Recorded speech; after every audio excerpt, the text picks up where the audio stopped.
रहीम उनाडो पत्रो, इनका सवाल ऐसा है कि जब भारत का और पाकिस्तान का विभाजन हुआ तब ये क्यों निर्णय हुआ कि पाकिस्तान में जो हिंदू है वो वहाँ रह सकते हैं और भारत में जो मुसलमान हैं वो यहाँ रह सकते हैं। ऐसा निर्णय क्यों हुआ? भारत और पाकिस्तान का जो विभाजन हुआ उसका इतिहास कम से कम 100 साल पुराना है, यानी विभाजन होने के पहले। पहले इस विभाजन के खिलाफ जिन्ना थे, वो नहीं मानते थे क्योंकि जिन्ना विचारों से बहुत रैशनल थे शुरुआत में, और वो विचारों में रैशनल होने के कारण उनका नेतृत्व कोई सुनता नहीं था। फिर उन्होंने मुस्लिम लीग का हिस्सा बनना अपने आप को मान्य किया और इस डिमांड को आगे लेकर चले। ये बात काफ़ी बाकी भी लोगों ने कही थी, उसके डिटेल्स में अभी मैं नहीं जाऊंगा। जब उस विषय को स्वतंत्र लूंगा तब उसके डिटेल्स में जाऊंगा कि किन किन लोगों ने इसकी नींव डाली है विभाजन की। महात्मा गांधी जैसे लोग इसके खिलाफ थे, नेहरू जी उसके खिलाफ थे, पटेल जी इसके खिलाफ थे, लेकिन सिचुएशन इस ढंग से क्रिएट हो चुकी थी कि विभाजन के अलावा दूसरा कोई पर्याय नहीं है। ये तो ठीक है, नेताओं के लिए विभाजन, ब्रिटिशों के लिए विभाजन तो ठीक है, लेकिन जो पीढ़ियों से कहीं रहते आया है, सिंध में रहते आया है, हिंदू है अपने आप को समझता है, कई पीढ़ियों से रहते आया है, वहां उसका घर है, वहां उसके रिश्तेदार है, वहां उसकी जमीन है, वहां उसकी बचपन से लेकर सब यादें हैं, वो सब छोड़कर तू कंपलसरी भारत में जा, ये कहने का किसको अधिकार है? या फिर भारत में जो मुसलमान 4-5 पीढ़ियों से यहां रह रहा है, उसका घर है, उसकी खेती है, उसका गांव है, उसके पहचान के लोग हैं, चाहे हिंदू हो चाहे मुसलमान हो, उनके साथ में उसका व्यवहार है, तो वो छोड़कर पाकिस्तान में चले जाए, ये कहने का अधिकार किसको है? पहले तो भारत पाकिस्तान का विभाजन यही कृत्रिम विभाजन है। अंग्रेजों की जो एक सिस्टम थे, आपस में लड़ाओ और राज करो, वो सिस्टम का वो परिणाम था। अंग्रेजों के पहले इस देश में हिंदू मुस्लिम दंगों का प्रमाण निग्लिजिबल था, दंगे नहीं होते थे, धर्म के आधार पर झगड़े नहीं होते थे। अंग्रेज आने के पहले आप देखेंगे कि मुस्लिम राजा के पास में हिंदू सैनिक है, हिंदू सरदार है, चाहे औरंगजेब हो चाहे कोई भी हो। औरंगजेब के हाथ के नीचे भी बड़े बड़े सरदार हिंदू थे, और शिवाजी राजा के हाथ के नीचे भी मुस्लिम सरदार थे। उनका पूरा नाविक दल, नेवी का चीफ ही मुस्लिम था। तो ये 400 साल पहले की बात नहीं, अंग्रेज इस देश में आने के पहले तक की बात है कि यहां हिंदू मुस्लिम दो धर्म थे। एक आध बार जिजिया कर भी लगाया गया, लेकिन सबने एक दूसरे के साथ मिलकर रहना सीख लिया था, और हिंदू कल्चर में यह बहुत आसान बात थी। मैं कल्चर कह रहा हूं, सिंधु कल्चर, हिंदू कल्चर, उसके बारे में बात कर रहा हूं। हिंदुत्ववादी लोगों के हिंदू धर्म के बारे में बात नहीं कर रहा हूं, क्योंकि वो तो मुझे कभी समझा ही नहीं, वो कहां से आया ये भी पता नहीं है। तो ये जो भारत की परंपरा रही है कि दूसरों को सम्मिलित कर लो, अलग विचारों के लोगों को, अलग आचार रखने वाले लोगों को, अलग भगवान मानने वाले लोगों को साथ में जोड़ लो, उनके साथ जी लो, ये परंपरा रही है 5000 सालों की। बहुत अलग अलग लोग भारत में एडजस्ट हुए हैं। ईरानी कब से आए, पारसी कब से आए, कब आए, कब घुल मिल गए, किसी को पता नहीं। यहाँ जैन रहे, यहाँ बौद्ध रहे, यहाँ धार्मिक एक दूसरे की गर्दनें तोड़ने का जो इतिहास है, जैसे यूरोप में हुआ, बाकी एशिया में हुआ, वैसा इतिहास भारत में नहीं है। कि एक धर्म के लोगों ने दूसरे धर्म के लोगों को एकाध अपवाद हुआ है, लेकिन बड़े पैमाने पर ये मारकाट, ये इतिहास भारत में बहुत कम रहा है। उल्टा एक दूसरे के साथ में जीने का इतिहास रहा है। तो अंग्रेजों ने जो भेद निर्माण किया था उसको बार बार बढ़ावा देते थे।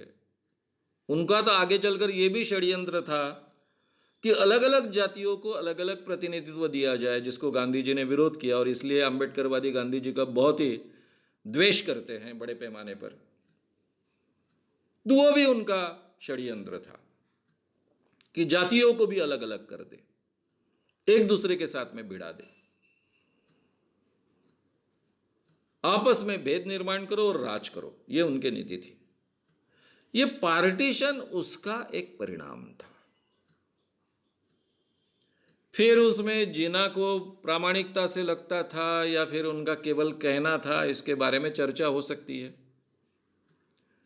कि हमें जहां हिंदू बहुल देश है वहां पर न्याय नहीं मिलेगा, इसलिए हमारा देश हमको अलग चाहिए।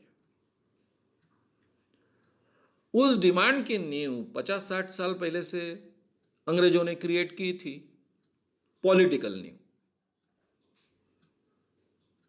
उनके अलग मतदार संघ दिए ही गए थे। तो इस कारण ये जो नींव थी, उस नींव के परिणाम पार्टीशन थे। अब उसमें तो ये शर्त लगाना असंभव है कि भाई आपकी जमीन छोड़ दो, आपका घर छोड़ दो, या भिखारी बनकर आप आओ।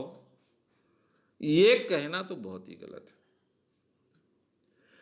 ये निर्णय ब्रिटिश गवर्नमेंट भी नहीं ले सकती थी, क्योंकि British government after all under में थी एक पार्लियामेंट के, जहां लोकतंत्र अभी काफी सबल बन चुका था। तो वो इस ढंग का निर्णय भी नहीं ले सकती थी।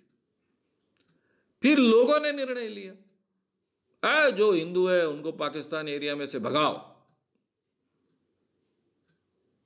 जो मुसलमान है उनको हिंदू एरिया से भगाओ। और इसलिए लाखों लोग पार्टीशन होने के समय में मारे गए, ये हमको मालूम है। उसके बारे में हम ज़्यादा बोलते नहीं, क्योंकि बहुत दुख की बात होती है सबके लिए। जो लोग मारे गए उनके रिश्तेदारों के लिए भी दुख की बात होती है, और जो लोगों ने मारा उनके रिश्तेदारों के लिए भी दुख की बात होती है कि हमारे रिश्तेदारों ने ऐसा व्यवहार किया, अमानुष व्यवहार किया। ये भी दुख की बात होती है। इसलिए पार्टीशन के बारे में हम सभी लोग बहुत ज़्यादा बोलते नहीं, उसको बार बार लेकर बैठते नहीं। ये बहुत गंदी बात है, बहुत बुरी बात है, बहुत बड़ा कलंक है। दोनों तरफ से लोग बड़े पैमाने पर मारे गए हैं। जिन लोगों ने मारे बहुत ही बुरे लोग हैं। ऐसे राक्षस हमको नहीं चाहिए, लेकिन हो चुका है, हमने स्वीकारना चाहिए। हो चुका ये तो स्वीकारना चाहिए। तो लोगों ने अपने हाथ में कानून लेकर ये करने का प्रयास किया। उस कारण कुछ कंपलसरी लोग इधर आए जो आना नहीं चाहते थे। ये अगर बहुत शांतिपूर्वक हस्तांतरण हो पाता, और इसमें ब्रिटिशों की बहुत बड़ी खाई है, गैर जिम्मेदाराना बर्ताव था उनका, उनको जल्दी हो चुकी थी। क्योंकि उनको अभी बड़े पैमाने पर अपने सैनिकों का खर्च बचाना था ब्रिटिश साम्राज्य को। और भारत पर तो जो साम्राज्य था, सैनिक थे, उनके सभी अधिकारी ये ब्रिटिश थे। उनको जल्दी अपने देश में वापस भेजना था। इसलिए ये शांतिपूर्वक पार्टीशन होने की प्रक्रिया बहुत अच्छे ढंग से अमल में नहीं लाई।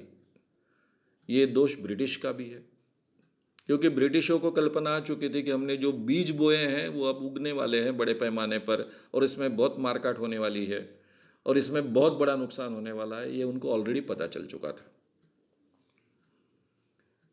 ये सब फ्रीडम एट मिडनाइट में आपको 2 इंग्लिश पत्रकारों ने एक किताब लिखी है, फ्रीडम एट मिडनाइट, जब इस देश को स्वतंत्रता मिली उन दिनों में क्या हुआ। ये बहुत सुंदर तरीके से उन्होंने लिखा है। उसमें ये सब हमको सुनने को मिलता है, पढ़ने को मिलता है। तो मित्रों, इस ढंग से ये हुआ है। ये निर्णय जो आप कह रहे हो लिया ही नहीं जा सकता था। यह अमानवीय निर्णय था, अमानुष निर्णय था, लेकिन लोगों ने वो अमल में लाने की कोशिश की। इसके बावजूद इस देश में बड़े पैमाने पर मुस्लिम रहे, क्योंकि इस देश में नेहरू गांधी परंपरा का नेतृत्व था। खुद नेहरू जी जिंदा थे, कांग्रेस का नेतृत्व था। पाकिस्तान का क्या हुआ तुम सबको मालूम है। पाकिस्तान के बारे में बोलने की आवश्यकता नहीं।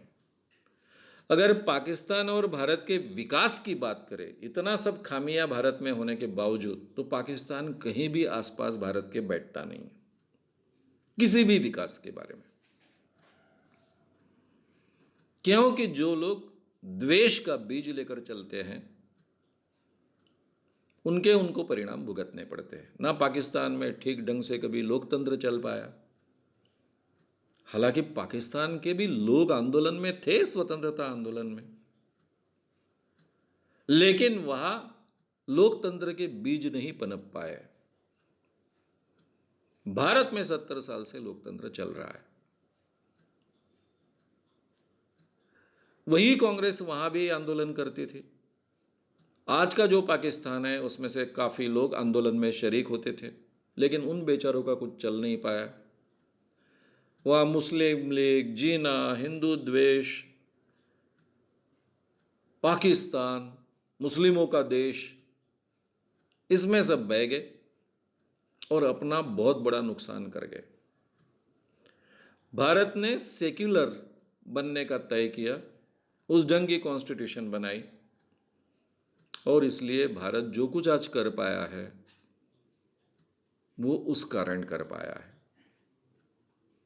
पाकिस्तान जैसा एकदम पिछड़ा नहीं रहा भारत, उससे कई गुना आगे बढ़ गया। यहाँ की लोकतांत्रिक नींव, यहाँ की सेक्युलर परंपरा और उस परंपरा को महत्व देने वाला नेतृत्व हमारे को देश को मिला। शायद 1947 में अगर आज का नेतृत्व होता तो क्या होता इस देश का, कहना बहुत मुश्किल है, बहुत मुश्किल है। कल्पना करना भी बहुत मुश्किल है। अगर आपको ये वीडियो पसंद आया हो तो उसे ज़रूर लाइक करें, लोगों में ये अवेयरनेस फैलाने में हमारी मदद करें। वीडियो को ज़रूर शेयर भी करें। तो हमारे YouTube चैनल शाम मानो को विज़िट करें। ऐसे सारे वीडियोस का आनंद लेने के लिए हमारे चैनल को सब्सक्राइब करें। उसके लिए सब्सक्राइब बटन दबाएं।